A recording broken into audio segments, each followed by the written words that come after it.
welcome to the Geula Mamas show. This is your place for everything pregnancy, birth, and babies with Emunah and a whole lot of love. I'm Sivi Goodman. I am a midwife, doula, mommy, safta, and founder of the Geula Mamas Club, and I am joined today by Chavah BenZion. Hi, Chavah. Hi. So Thanks so much excited. for having me. So, Chavah Meira BenZion is originally from California. She's a midwife and doula with over 2 decades of experience. A mother of 4 children, she currently lives in Tzfat, Israel, where she has a private practice, guiding, encouraging, and supporting women before, during, and after their births.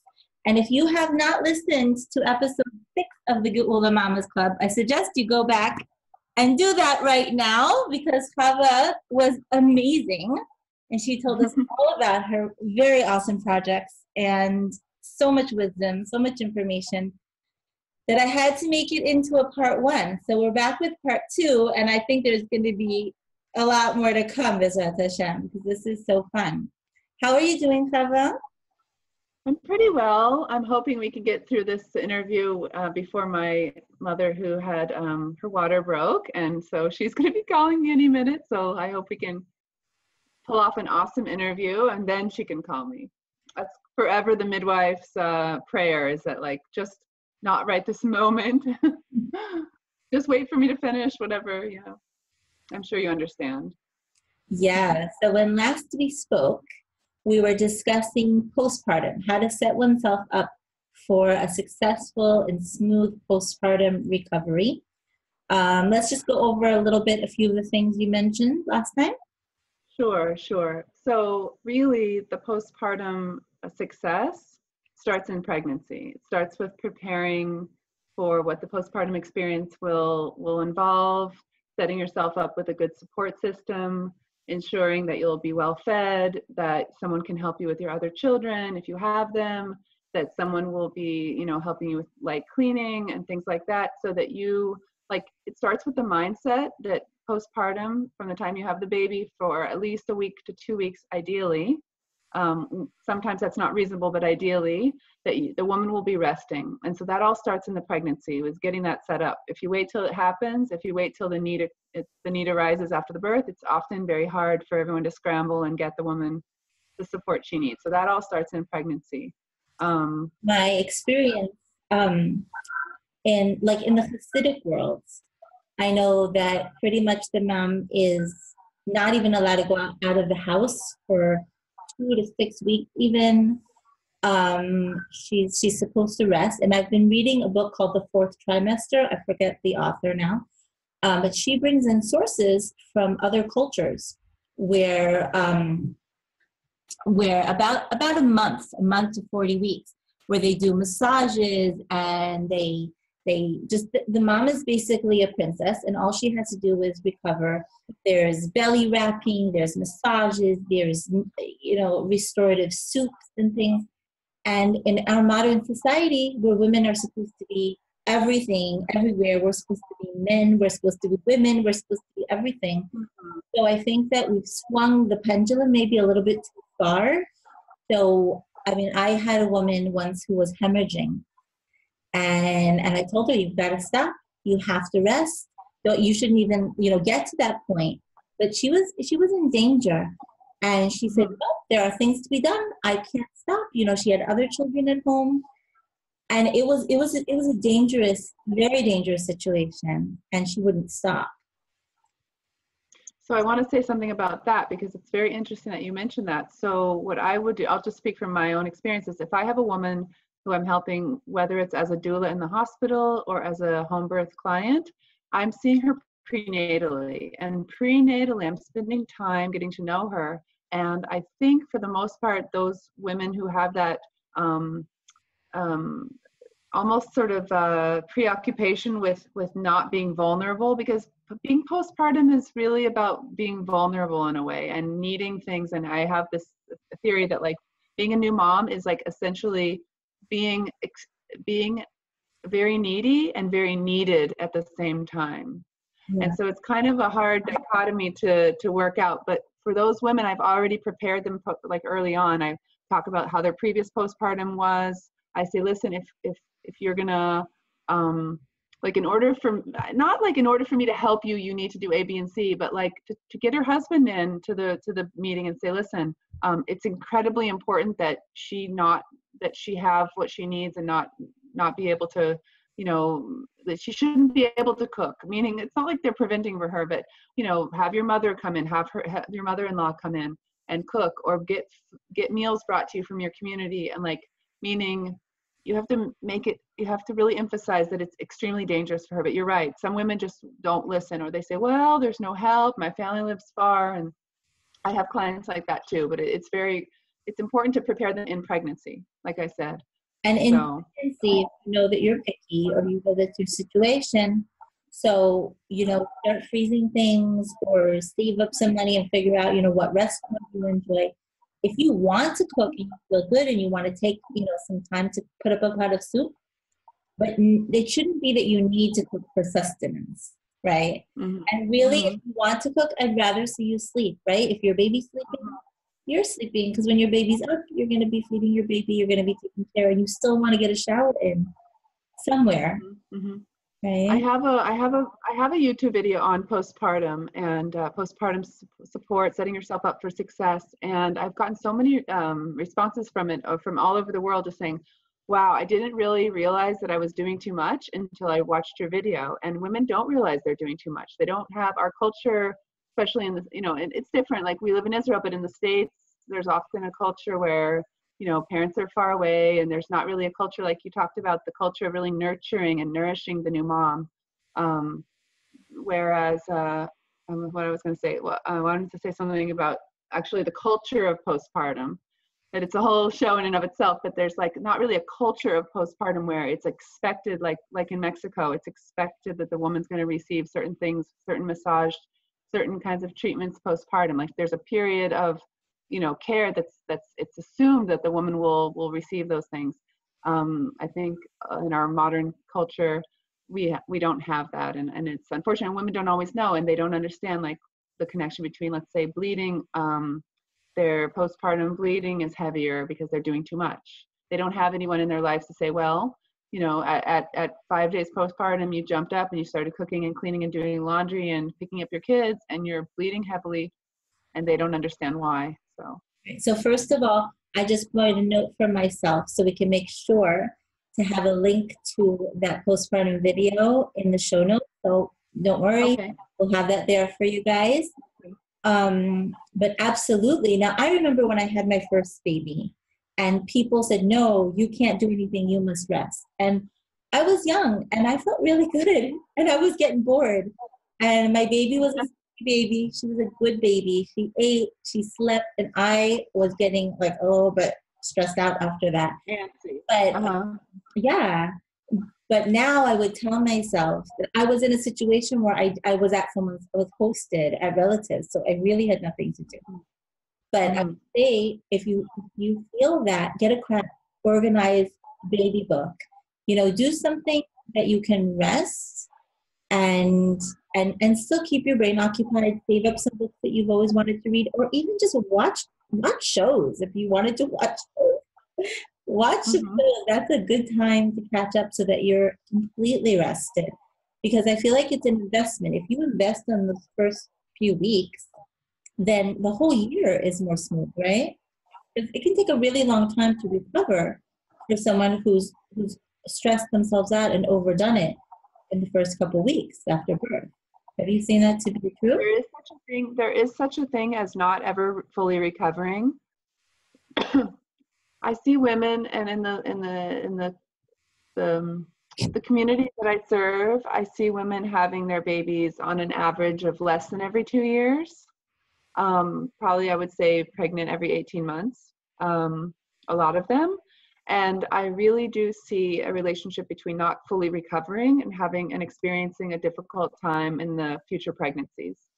So now more than ever, and especially after the years of seeing this, and the thing is, they believe me because I said, well, I've seen this.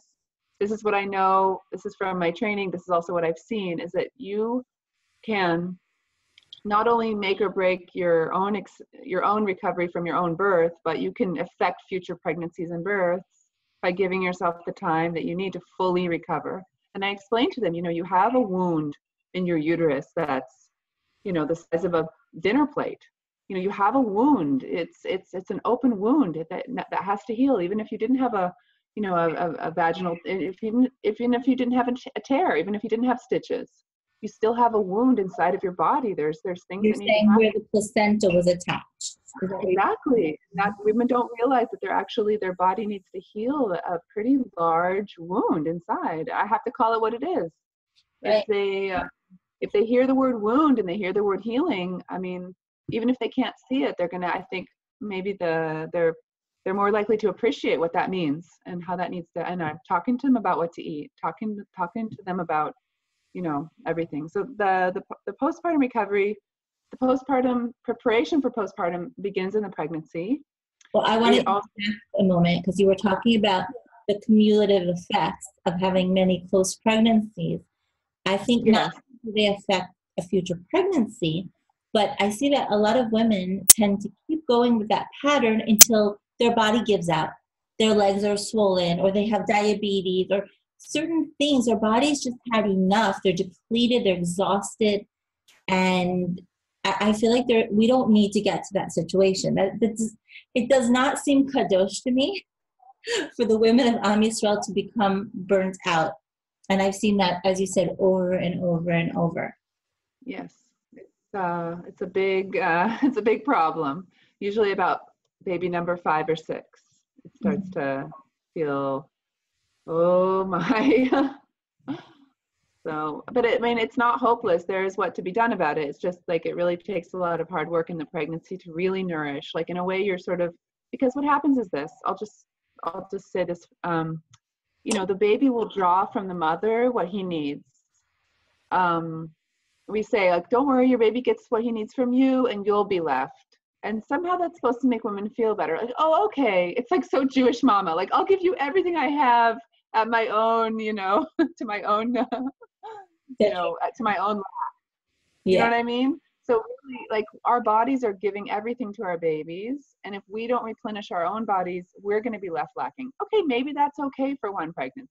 But what about 2 pregnancies? What about 3 pregnancies? How much calcium is in your bones that you can afford to lose to make 4 or 5 humans and not give yourself and not replenish yourself?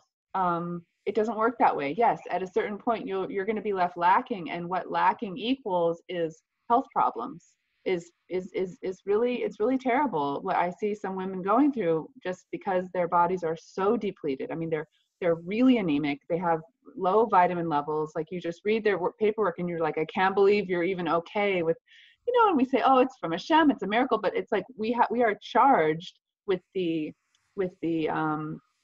job of taking care of our bodies. So it really, really bears, if you're having babies, a couple times, like if you're having babies once every couple years, you really need to have excellent diet. Postpartum, you need 500 more calories than pregnancy. And in pregnancy, you need 500 more calories than in non-nursing and non-pregnant. So really, you need a lot of food. You need a lot of healthy food, a lot of fluids when you're postpartum, but also when you're pregnant. So nourishing, physical activity, physical exercise, these are things that, they're simple things. When you say 500, we're talking about 1,000 more calories. You're not talking about bamba either, right? Or breakfast. Well, I don't know. I'm talking about healthy. I'm talking about whole grains, protein. I'm talking about fresh fruits and vegetables. Talking about a healthy diet. Protein. I do a diet for all my clients. Yeah, protein. Protein is one of the main things that most women are lacking in, because they talk about, well, I have chicken on Shabbat, and the rest of the week, we just, we eat breakfast. I eat breakfast every day, and I'm like, okay, great. What do you eat? Well, we eat bread and some cucumbers and some tomatoes and maybe a little white cheese. And I'm like, waiting for the waiting for the punchline. Okay, where's the protein? So teaching women about protein, teaching women about how to eat all throughout the pregnancy. By the time they get to the 3rd trimester, they're very savvy. They are very savvy with regards to after the birth as well. I concentrate a lot on food, really, really important. So, and it creates healthy tissues. I wanted to talk today about tearing and how not to tear, how to minimize tearing, and everything regarding perineal massage and positioning for labor and support techniques and how to avoid a tear or minimize a tear. But I was going to say for just on the point of nutrition throughout the pregnancy will influence the tissue integrity. And by tissue integrity, I mean like the ability of the vaginal tissue to stretch without tearing.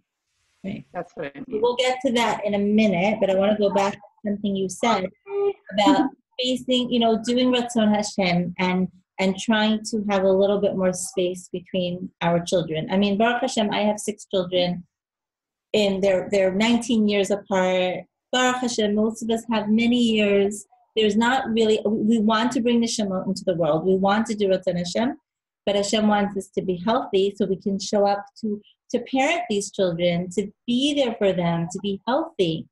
I mean, there's so many women falling apart. So one of the things I've learned, and I don't know if you've seen this, was that in the times of the Gemara, that just from breastfeeding, that would give us that natural spacing. People wouldn't get pregnant, women wouldn't get pregnant for 2 to maybe 2.5 years.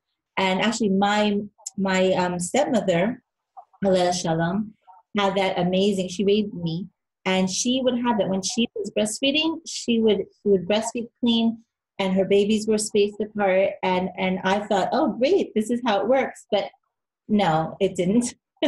I was exclusive breastfeeding with my first baby, and then I was pregnant again. I was due on her birthday, so I was due exactly a year later. And maybe because of what we're talking about with the depletion, though, I had a miscarriage. The baby's heart didn't develop, so that was really sad as a young mommy, because I thought I'm going to have these, little twins. It was really sad for me, but at least I was comforted. I had a very healthy, very small baby.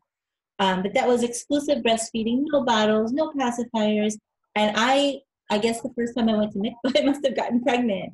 Were you in your early 20s? I was even younger than that. Yeah. That's why. Yeah, I guess it's hard to keep a young, fertile lady down. And I've seen more and more as I my experience in the U.S. practicing midwifery for those years was different than the experience that I've had here, where my average first-time mom is between 19 and 24, and those young women, they could be nursing every hour and a half for 20 minutes, and they will get their period back within at least, some of them call me at 6 to 8 weeks with a period. And it doesn't matter how often they nurse. It's just the body is just like, okay, let's do that again. Yes. And I would always get pregnant. I would even get pregnant before I even got my period, because you ovulate before you get your period. Yeah. So yeah. So it's just something to keep in mind. Okay, so postpartum, as we were saying, postpartum begins when you're pregnant. You want to plan this adventure. I love this 4th trimester. Obviously, the word trimester means 3, first, second, and third trimester. But by making a little joke and giving it 125%. Exactly, we're going to 125%. What can we do when we're nesting? We're 7, 8, 9 months pregnant. We have that boost of energy. We have the hormones to nest and to get things ready. I like to think of it as being my own best friend. Right. What would my best friend think? What would my best friend prepare for me? How can I be my own best friend? I remember being postpartum and having a little baby and having to go to a parent-teacher conference because something was going on with my son. And there were no chairs there. There was like one chair and there was an old lady sitting on it. And finally having to advocate and ask someone. I was there with literally like a 4-week-old baby, strapped to my chest and standing and waiting. And saying to myself, this is not going to look good. This is not going to be good. So I waited a bit too long. And I did have, as you said, I had a lot of increased bleeding afterwards. We also went to pizza, even though I wanted to go home, but all the men wanted to go to pizza. And afterwards, it's like, this was not good for me. I was in bed for days afterwards. It was really not. Yeah. So how can we be our own best friend and really advocate for ourselves starting during pregnancy? Well, I guess I would I think it all starts with, and you can correct me if you think differently, I think it starts with permission, giving ourselves permission. It's kind of a simple concept, but in a way it's like I think we really do inherently know what we should and shouldn't be doing, but we put so much on ourselves. We don't give ourselves permission to rest. We don't feel like we tie our worth, and I think women tend to do this. We tie our worth to our accomplishments. And I think sometimes when we're in a situation where we're accomplishing a lot, we're busy moms, or we're working, or whatever we're doing, we're busy and we're used to that feeling of accomplishment. And then, you screech to a halt, you have a baby, and it's like, yes, nursing is feeding a human being. And yes, eating is replenishing what you've just given. And it's all very important, but it seems so banal. It seems so, it seems so basic, and you don't feel like you're accomplishing. So it's like, in a way, you have to change your mentality. Yes, you have to line up food, and yes, you have to line up help and support, but you have to change your mentality. You have to give yourself permission to just be in that place. And it's hard for women, but I think if you can do that ahead of time and sort of prepare yourself to be in that place and to be okay with it, I think it just starts with giving yourself permission. Part of society that we do today, every time a celebrity gives birth, so you're going to see, oh, look, they got their pre-baby body back, and you see them going for these hikes. And there's a lot in society today that makes you think of, as opposed to Mexico, as we were talking about, or Japan, or more older cultures, where, third world sort of places, as we would say, Africa, where the expectation is different. You're expected to lie in, you're expected to be nurtured, you're expected that other people are going to clean. Someone else can clean, someone else can cook. No one else, someone else could technically nurse your baby. You have a wet nurse, maybe a bottle, but nobody else can heal your body. That's for sure. So that has to be your main concern. And it takes time. There's no fast track to bouncing back. The better you feel, I know it sounds crazy, the better you feel, the more you need to rest. Because in my opinion, the better you feel, the more you're at risk for jumping up before you should. So in a way, it's like, okay, if the worse you feel, yes, you should rest. But the better you feel, the more in danger you are of overdoing it. I think this is good mommy practice. I have noticed that I used to get sick more often because I would feel, first of all, I would go and go and go until the illness made me stop. Okay. For me, I'm like that person. I'll go and go and go until I stop, and then I'll crash until I'm ready to go again. So I would almost need the illness to make me stop. So I had to, first of all, learn how to take mommy vacations, how to take mini timeouts. But the second trick I had to learn was the same thing with my children. If the child's on the mend, or you've given them, some pain relief, you don't want them running around the house like a crazy person, because they actually won't continue healing. Well, I would do that, right? We get out of bed and we soldier into the kitchen and we pull in some laundry, even though we're right? So I had to learn, stop before I got sick. And if I did get sick, stay in bed and read and say to the world, Mommy's sick. Really, I was actually okay. Give myself that extra day, that extra half a day when I'm okay to rest, and then I could bounce back.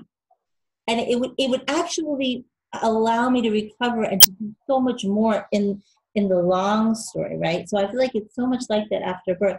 I want to tell that to the young mommies. I wish I knew this when I was having my babies, because if I had, with that story with my son, if I had walked in and said, I'm postpartum, I might even have been 2 weeks postpartum. I remember it was a very, very, very small baby.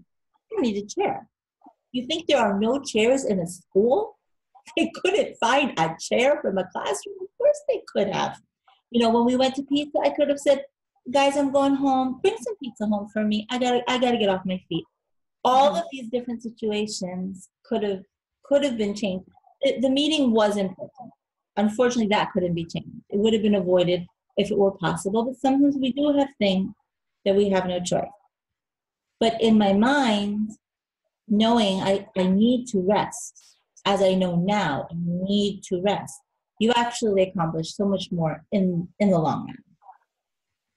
I think so. I think something that we could do, we women, is that we could enlist the help of a friend and basically dub that friend, okay, you're my rest cheerleader. I want you to call me every day and I want you to tell me how awesome I am for resting. I love that. I love it. And I sometimes do this for my clients, but I think that in a way it's almost more significant if they ask a friend to do this, because what they're doing is by asking for the help, they're actually saying, this is what is right. This is what I know I need to do. And I'm so committed to doing it that I'm going to ask you, my friend, to kind of cheer me on. And then, and you're also influencing that friend too, because the friend then learns that it's important to rest. So, wow, you're so amazing. You're still in bed. Oh, great. And just kind of like cheer her on. It feels so great to be commended on resting when you really should. This is how we make a global movement, right? We make change. Right. We start one friend at a time, one resting buddy, right. Accountability partner, right? But I think you're right. If I told a woman postpartum, I want you to make soup, I want you to do 2 loads of laundry a day, I want you to wash the floor, I want you to nurse, she would be like, oh, this is hard. But if I say I want you to rest in bed all day, except when you go to the bathroom, what do you mean? That sounds easy, but is she going to do that? Very unlikely. I'll tell you what I do. To do that. I'll tell you what I do and how serious it is for me. I call the husbands, or I talk to the husband after the birth. I might be, maybe, I don't know, maybe I'm in a situation where we're out in the hall together and I'm saying, listen, this is really important. You need to make sure that, just like we talked about at the prenatal visit, because at that point we've already spoken about it. She really needs to rest. I don't want to see her getting up for anything other than going and taking a quick shower if she needs it, going to the bathroom. She needs to stay in the bed for 3 days minimum. That means her food is brought to her. The other kids, if they want to come see her, they can come briefly. You play and you run interference for visitors. She should not be getting dressed. She should not be getting up. And that's that. And I make it really serious. And I say, listen, she's in danger. There's a reason why we consider a woman for 3 days after her birth as in a life-threatening situation. She's not even allowed to fast on Yom Kippur.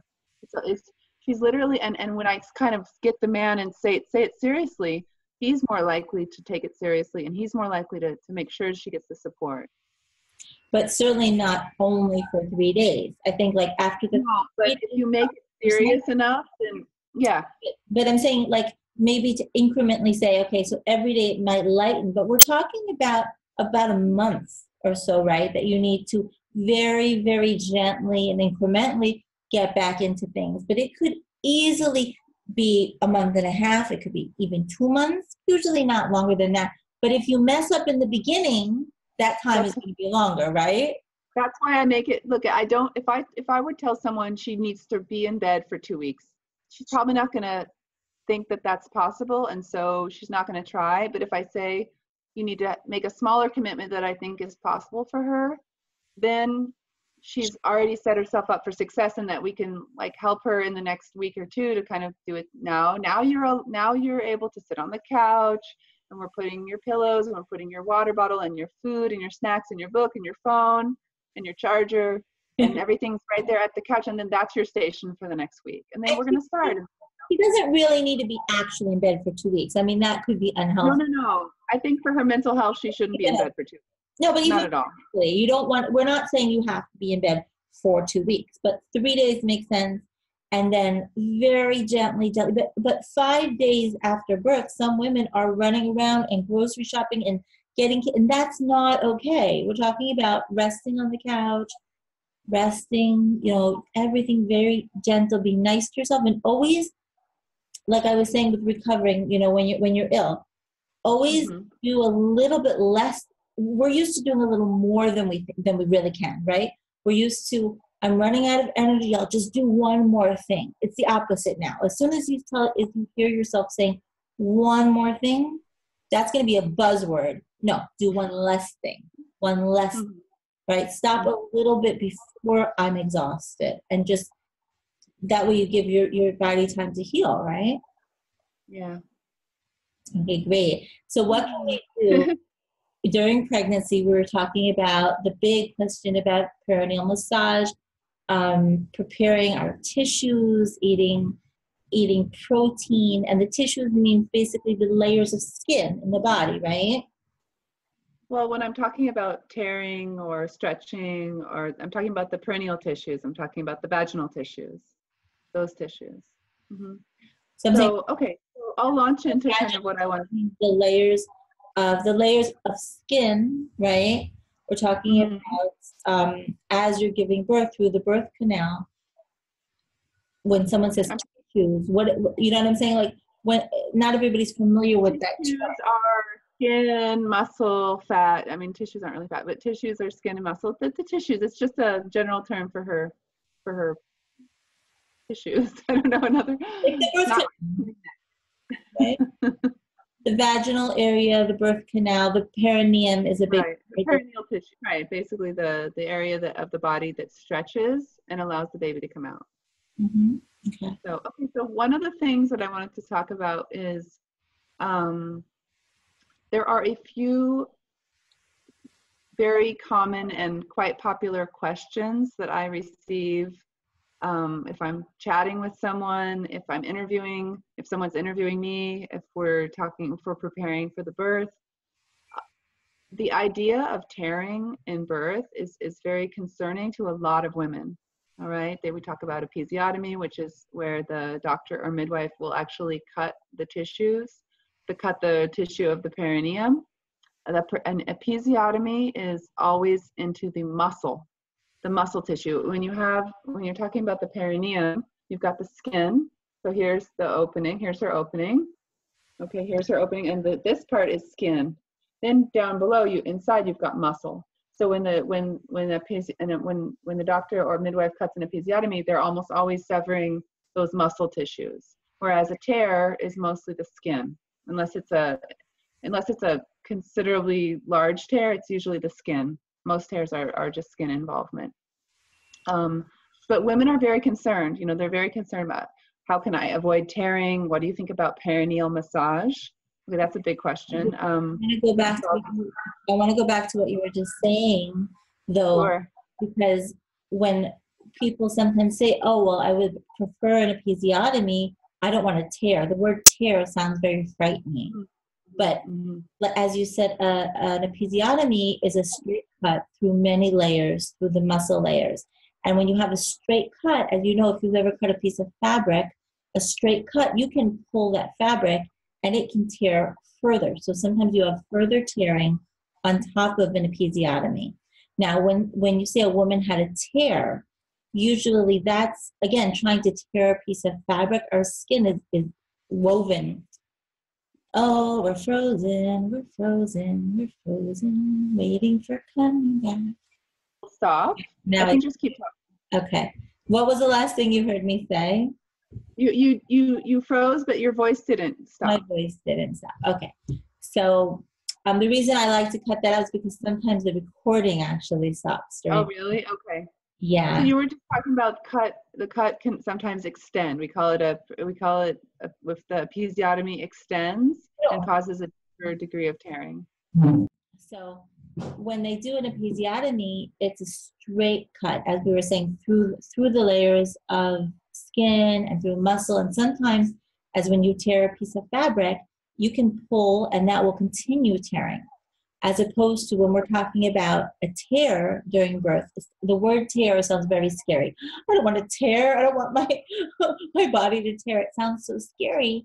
But we're talking about a very small, usually it's more jagged because it's just natural, which means that it won't continue. It knits together better when it heals more naturally.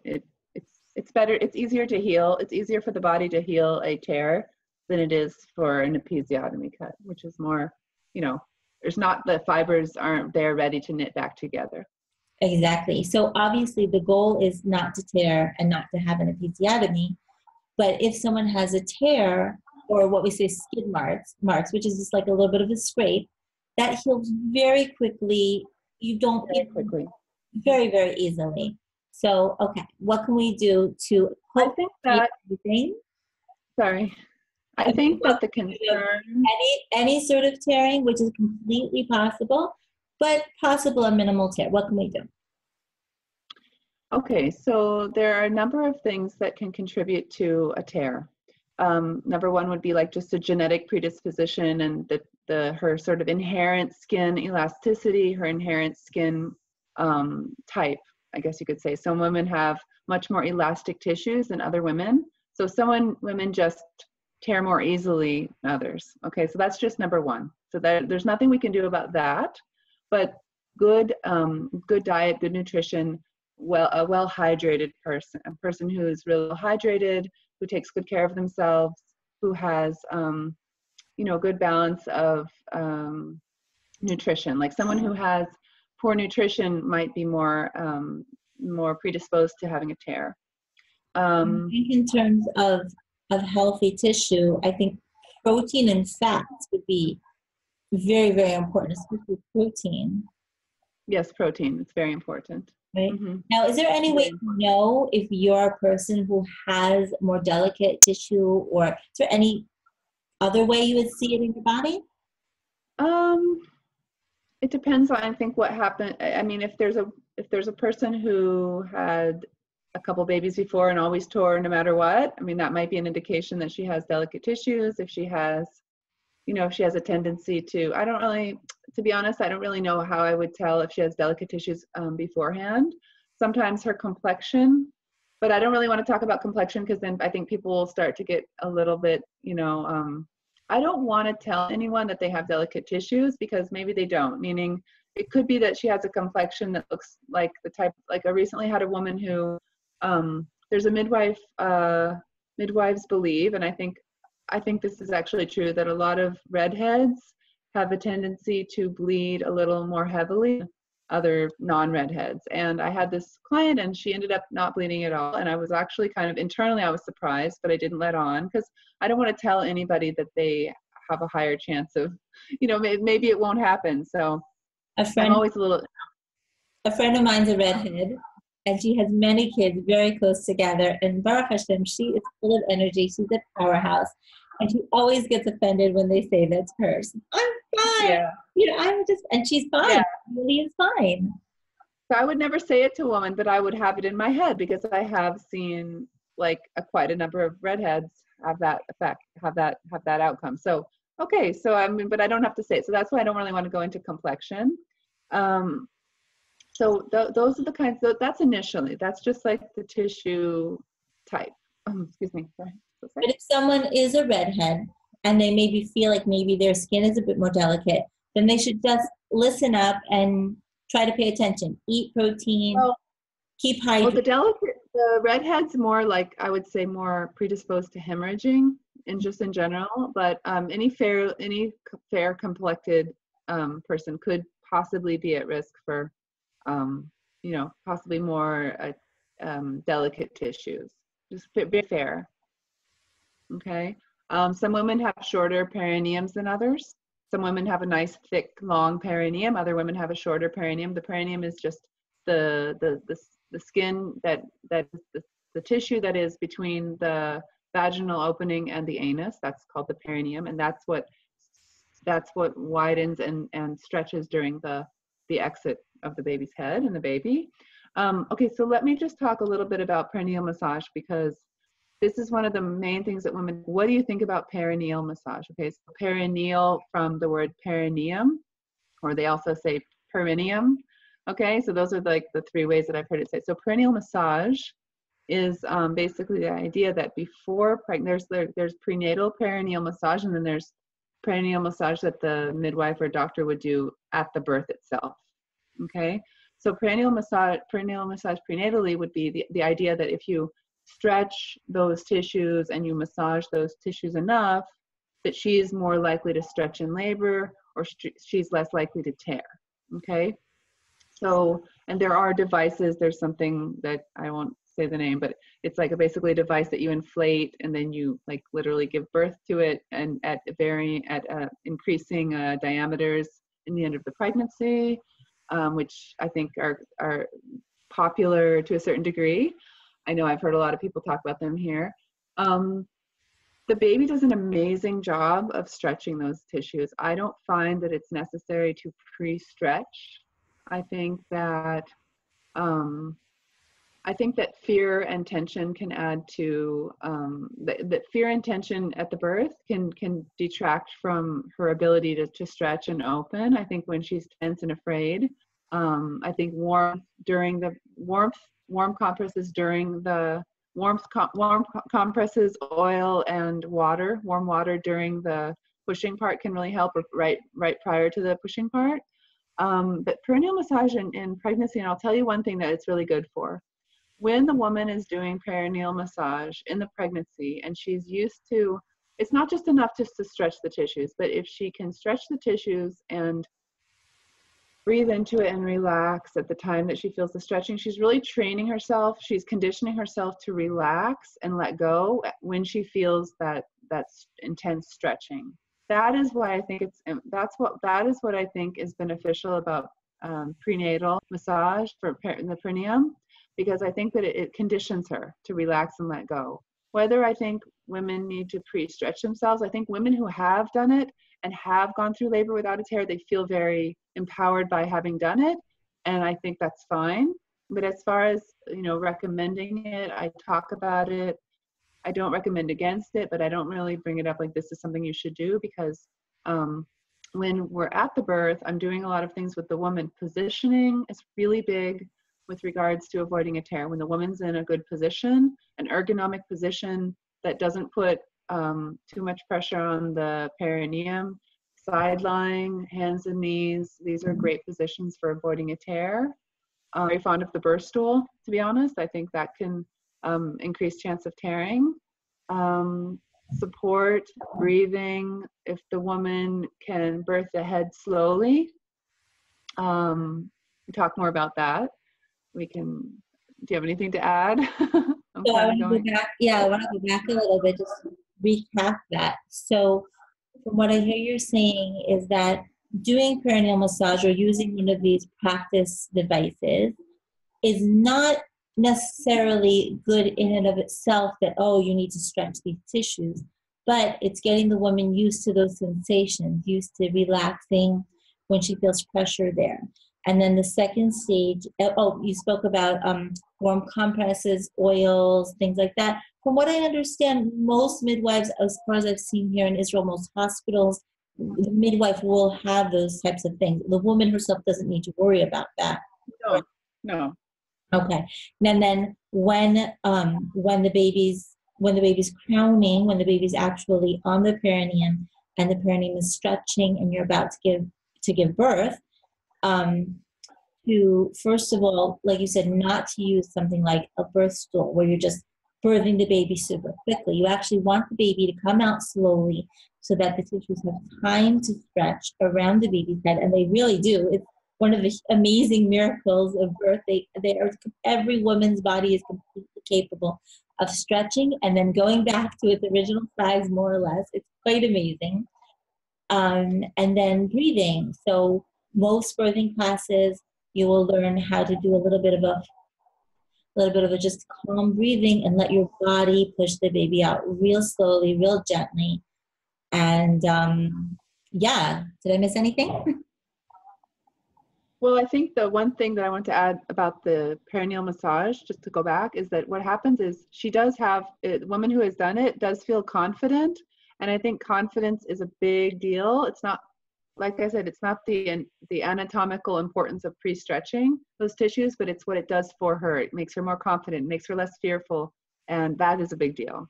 So it's kind of like the side benefits. And also with the, I just wanted to make it clear to everyone, what happens is as you're pushing the baby, what's happening is that your opening is getting wider and wider, and you're starting to see more and more of the head. So what happens is the baby's head comes down a bit with each push and then backs up, and then comes down a little bit more and backs up. And the reason it's going like this is because it needs to come around that pubic bone. And as it finishes coming around that pubic bone, the opening starts to open up all the way. And right before the head is born, that's called the crowning. And so what happens is we ask the woman at that point, I get right in her face and I'm right in her, I'm looking in her eyes, and I ask her, I coach her just to take a couple, I tell her little pushes, so that way she doesn't just bear down with all her strength and kind of, I want to prevent her from blasting that baby's head out, because that is that time where the tissues are stretched as much as they can go, and we want to just by ourselves, even 5-10 seconds can make the difference between a tear and not a tear. And the other thing is, after the baby's head is out, then those shoulders will turn, and we ideally want one shoulder to come out at a time. So one shoulder, and then the top shoulder, and then the bottom shoulder generally, and that will also minimize the diameter of the baby as he's coming out, hopefully minimizing a tear or, no tear at all. I had experience when I had my first baby. So I did go to classes, but either I didn't learn this or whatever. But the doctor that I had at the time, this is pre-midwife, this is my first baby with a doctor, and he was busy giving me some sort of a block, like a shot into my leg that he never asked permission to give me. I didn't want any drop. It was very, he only had time to give me one of the shots, and it didn't take effect until after I had given birth. I didn't even know he was doing that. So he was busy fiddling around with something, and my baby was very small. He had also guessed that my baby would be very large, and my baby was very small. Okay. So I did exactly what you said. I just blasted that baby out there. She literally had to be caught midair. You can believe that one. And I tore something amazing. But I did learn about it afterwards. And 2 more babies, I had a teeny tiny tear in that scar. And then I went on the rest of the babies. As you said, I was confident. I knew I could do this. I had a 9-pound baby. My last baby was a 9-pound baby. And I had 0 tearing, nothing, nada, perfect. That was including the fact that there was old scar tissue there. So my So what would you attribute that to? What's that? Well, my baby, again, she was blasted out, right? Whereas my 9-pound baby, born over scar tissue, but as you said, she was born slowly. I had a great midwife. I knew how to do things slowly. I had confidence in myself. I was relaxed with it. I think that all the things you said were put into place. Totally experience. Much more fun with recovery, for sure. Yeah, much better postpartum recovery. I want to also say, for women who are afraid of the tear, it's hard to sit in your living room and talk about, wow, I don't want to tear down there. It sounds so sensitive. Having a baby is incredibly overwhelming physically anyway, just the actual, what it feels like for your body to go through that experience. So a little tear is not actually, in relationship to the kind of big deal that birth is, it's not actually a profoundly uncomfortable experience, meaning like your tear will heal in a few days.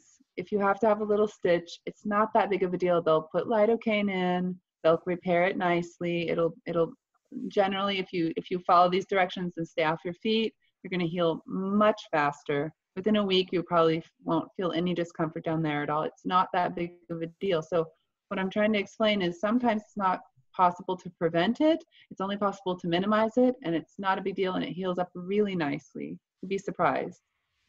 Sometimes women have small tears and they don't even know they have a little tear. Unless you tell them, they don't feel anything at all. It doesn't even have to hurt. Our bodies are made to do this, So let's say somebody did have a tear or an episiotomy and they do have stitches. What can you say to taking care of that with recovery? Well, my care plan for stitches is actually pretty simple. I just need the woman she needs to keep the area clean. So I would have her bathe every day, and then she needs to stay off her feet. I don't have a bunch of fancy sprays or ointments or anything, because the body really knows how to heal it. So she needs to wash the area, keep it clean, stay off her feet, because when she's on her feet and all that, she's putting all that pressure down there, and it's not conducive to healing. Eating well, keeping hydrated. If she needs to take something for the pain, she can, but she shouldn't need to. Meaning, it probably won't hurt enough to need to take something. And if it's hurting enough to need to take something, my first question is, are you on your feet?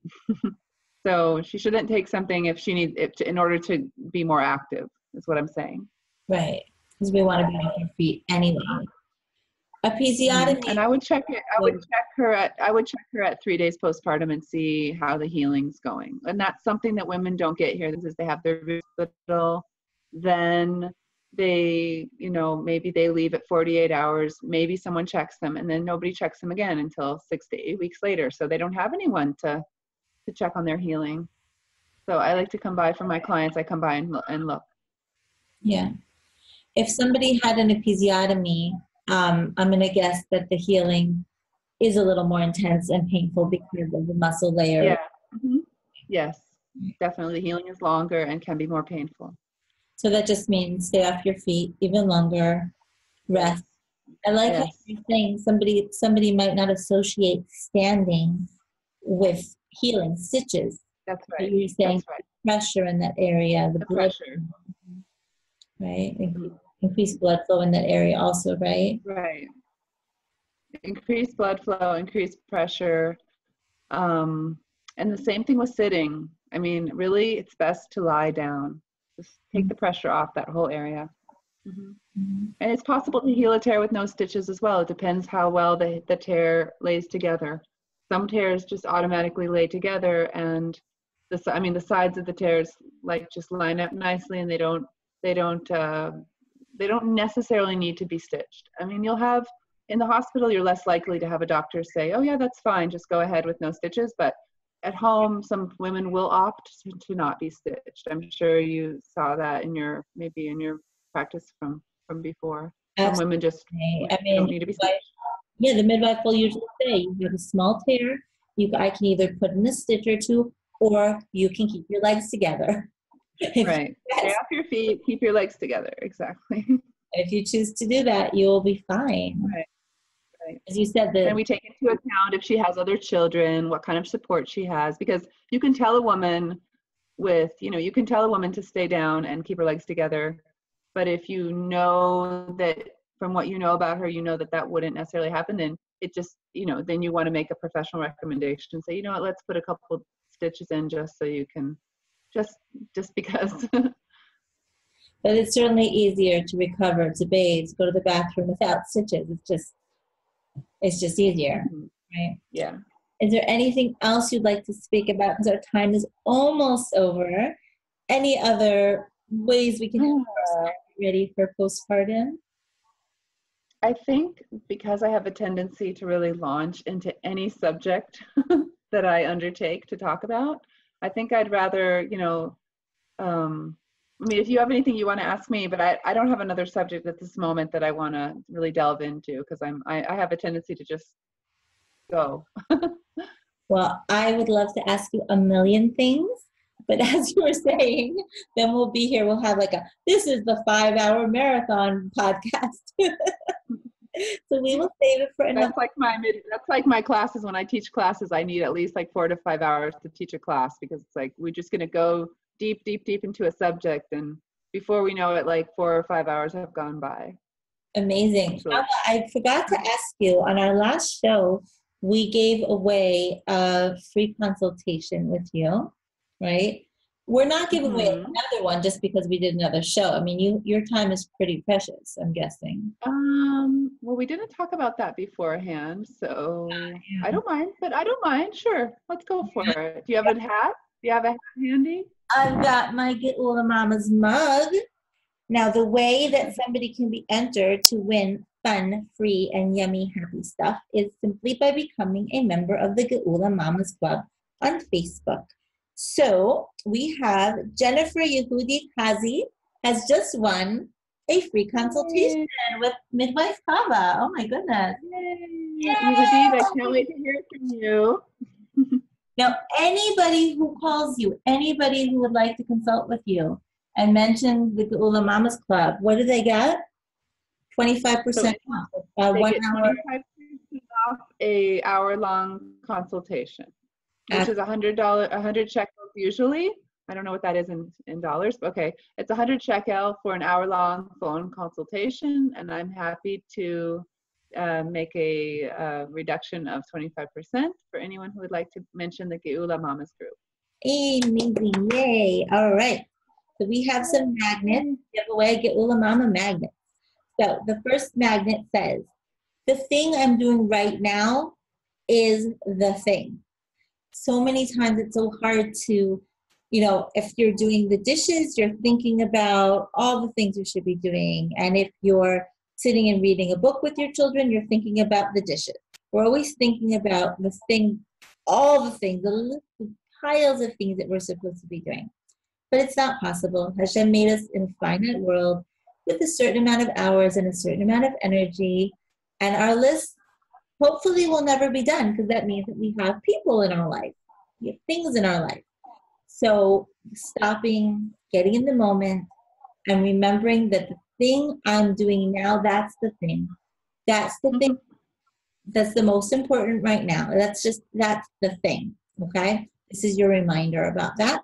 This is going out to Rebecca Lowenthal. Yay, Rebecca. Yay. And we have this is from the Tamara May show. This was show number 3, I think. Tamara is a physical therapist or physiologist. And she wants us all to remember to Kegel. Whatever you're doing, just Kegel. So this lovely reminder is going out too. And she also taught us how to Kegel. So if you missed that one, go check it out. Ora Chaya Gistin. Yay, Ora Chaya. Now I have a question for you, Chavah. I would love it if you would close your eyes and take a deep breath and relax and imagine that you are standing in the women's section of Har Sinai, and you have all of Neshei Yisrael in front of you, and all the women and beautiful, beautiful, lovely women of Am Yisrael that would ever be born. What is the first thing that bubbles up inside of you when you can say one thing to them? What would you say? Don't overthink it. Oh, no pressure. Because you can't get it wrong. No. I think just like, I love you so much. You're so amazing. Like, I think that's how I feel about everybody. Like, no matter what we're doing, I feel like that about my friends. I feel like that about my mother and the women that I help. And just, you're so amazing. If you only knew how amazing you are. If you only knew how amazing you are. It's so true. I mean, I'm doing these interviews, and every woman I speak to, it doesn't matter about what, any woman I get into a conversation with, I'm just like, I love you. You're amazing. I want to be your best friend. I want to move in. Because it's so true. Right? It's so true. That's how I feel about I feel like, I allow myself to sort of fall in love with my clients, fall in love with the women that I'm helping. And that really is the basis for how I access the care I give. Like, I give it through, and I talk to my students and I say, you don't have to like your client. You don't have to like her. You don't have to want to be her friend, but you have to love her. And it's totally possible to love someone that you do not like. And that they're like, how is that? It's true. You focus on their inherently amazing, beautiful qualities, and you just give them the love they deserve. And you don't have to like them. I do like most of my clients, though. I agree with you. Look, sometimes people can be more challenging. Sometimes it can take a little bit of an effort. But it's so rare. It's so rare. Yeah, it really is rare. It's so rare. And even the people that it takes a little bit of effort, I find that if you really spend enough time to sit and talk with them, and you got a little bit of their history, and you look at the world a little bit through their eyes. I had this conversation once. There's a woman who collects tzedakah outside of our grocery store every Friday. And she's sometimes challenging. Once she asked me to get batteries, but there were no batteries in the store, so she asked me to go across like 2 blocks away on an Erev Shabbos to get her batteries, because she puts her radio on, and she was like freaking out because her radio had no music. So my daughter and I, we were tzadikot, and we actually got the batteries. But I always have this fear, like, please don't ask me to do something like that again. I just want to smile and, move on. But over the years that I've had these like very small, really very small conversations with her, I really like if she's not there, I worry, is she okay? She has a daughter and she is someone's daughter and her life is really challenging and I don't really like her, let's say, right? Like, but she's in my heart. Yeah. And in her world, she was telling me how the doctor wanted to admit her into the hospital for something, but she didn't want her little daughter to have a sad Shabbat without her mommy. So she was soldiering through Shabbat, and the doctor said it was okay to wait to give her daughter a nice, happy Shabbat. And this woman is not particularly religious. She's not, she wears short, she doesn't cover her hair, but she wanted to make sure that her daughter had the Shabbat experience. And it's like, if she wasn't so like kind of dirty and disheveled and I would have hugged her because I like wanted to hug her at that moment. She was kind of smelly and everything, like maybe I'm not on that level, but she was still in my heart because I could, like, I really understood that and I respected it. I love that in her. But she's such a good person and she wants to do so much good in the world. So every woman that I meet is amazing. So thank you. All right. Well, you have been listening to the Geula Mamas Club show, and I want you to have a great day. And remember that Chavah loves you, and I love you, and we love you. Goodbye.